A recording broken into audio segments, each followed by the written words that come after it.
All right, guys, by now, everyone should know that the serve is a throwing motion, 100%. It is certainly not like throwing a shot put, though, so ignore people who are saying that. But it is like a throwing motion, and in order to get a good serve throwing motion, it's important that this elbow is in the right place. We're going to talk about this today as I analyze a video from a tennis player, an excellent tennis player, looking to turn pro.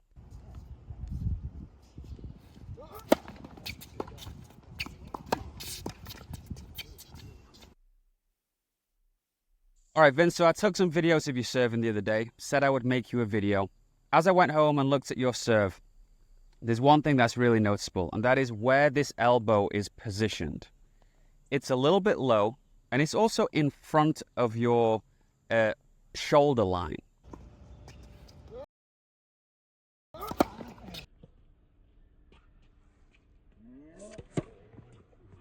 So if I get into this position, you can see that the shoulders and the elbow are in a line. Now it's going to tilt a little bit, so the elbow is going to be lower, but it's still a straight line here. It's not beneath the shoulder line, and it's certainly not above the shoulder line. A lot of people struggle with this. I'd say way more people struggle with getting the elbow a little bit low. But the issue with getting it low is you now have to pick it up to serve. You can't just throw it diagonally. I like to think about throwing that elbow diagonally up there, 45-degree angle. So you can't throw it forwards and upwards from this position. It sort of has to climb up.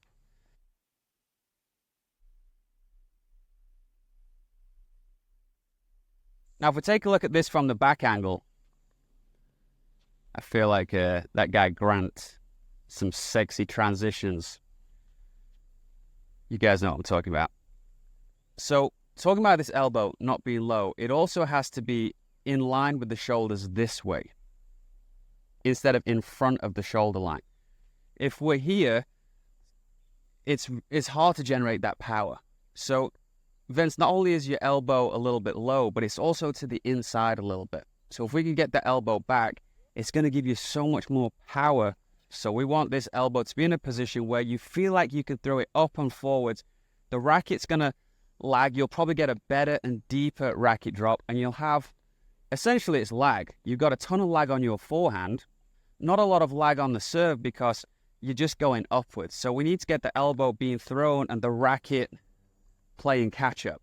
The next thing that's really important is, if you look at all the pros, I think they calculated, this was years ago, but the forward tilt at the point of contact with the upper body is about 38 degrees.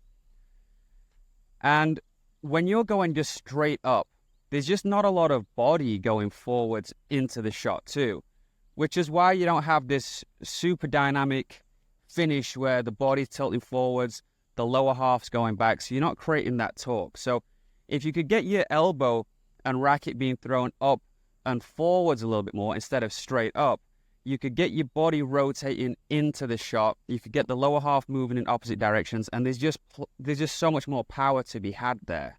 Now, before I made this video, I asked Slavy, a good friend and colleague of mine who helps me with my video analysis program, I asked Slavy to give me his thoughts on Vince's serve. I haven't received the reply yet, but I'm going to add it to the end of this video. I'm sure it's going to be good.